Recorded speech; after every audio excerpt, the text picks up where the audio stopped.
நீ எனக்கு ஓட்டு போட வேணாம், என் தங்கச்சி ஆன்சி சோபாராணிக்கு ஓட்டு போட வேணாம், என் தம்பி கிம்லருக்கு போட வேணாம், என் தங்கச்சி மணியர் சிறுவருக்கு போட வேணாம், என் தம்பி சீலனுக்கு போட வேணாம், யாருக்கும் என் பிள்ளைகளுக்கு போட்டுறாது. ஆனால் ஜபிக்க போறீல்ல, அப்போ இறைமகன் இயேசுட்ட கர்த்தர்கிட்ட வேண்டுவில்ல, பாவம் இந்த பிள்ளைங்க ரொம்ப நாளாக கத்திக்கிட்டு இருக்காங்க, அவங்க வெல்ல வேண்டும் ஆண்டவரேன்னு ஒரு நிமிடம் ஜெபி, அது போதும் எனக்கு ஓட்டு போட வேணாம்.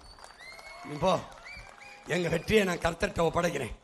அதே மாதிரி ஏக இறைவன் அல்லாட்ட தொலை போகிற என் சொந்தங்கள்கிட்ட, சீமானுக்கு அவன் பிள்ளைகளுக்கு நீங்கள் போட மாட்டிய, நீங்கள் கருணாநிதிக்கு தான் போடுவீங்க, காங்கிரஸுக்கு போடுங்க, போட்டு போங்க. ஆனால் பாவம் 15 வருஷமாக அந்த பையன் கத்துறான், 10 வருஷமாக திருவா கத்திரி கிடக்குது அந்த பிள்ளைய.